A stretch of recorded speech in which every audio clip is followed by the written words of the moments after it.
సహాయం చేయను, అర్థమైందా? ఆ తర్వాత నీ ఇష్టం. అది నాకు తెలుసు.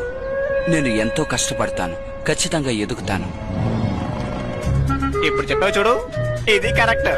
నీకే సాయం కావాలన్నా చెప్పు, నీకు ఎటువంటి సాయం కావాలన్నా నేను చేస్తాను. ఏదో ఒక రోజు నేను రేస్ లో గెలుస్తాను. నాకు ఎటువంటి సహాయం అక్కర్లేదు, నన్ను నేను చూసుకోగలను. నాకు ఏదైనా సహాయం కావాలంటే నా డ్రాగన్ ఖచ్చితంగా నాకు సహాయం చేస్తుంది. ఓ, ఇది కూడా ఇలాగైందా?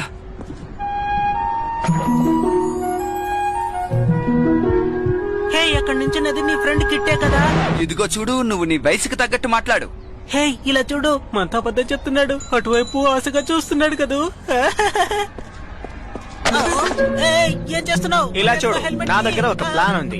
నెక్స్ట్ టైం నువ్వు రేస్ కి వెళ్ళేటప్పుడు ఇది మాత్రం ట్రై చెయ్యి. యాడ్ బ్రేకింగ్ కంట్రోలరా? కాదు కాదు కాదు కాదు, ఇది ముందు ఎయిర్ బ్రేకింగ్ కంట్రోలే, కానీ ఇప్పుడు ఇది నా కొత్త సృష్టి. దీనికి నేను ఓ అద్భుతమైన సిస్టాన్ని జోడించాను.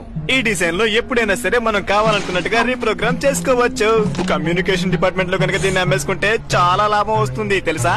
కానీ అందుకు పెద్ద పెద్ద వాళ్ళందరినీ కలవాలి. దీన్ని మనం రేసులో ఎందుకు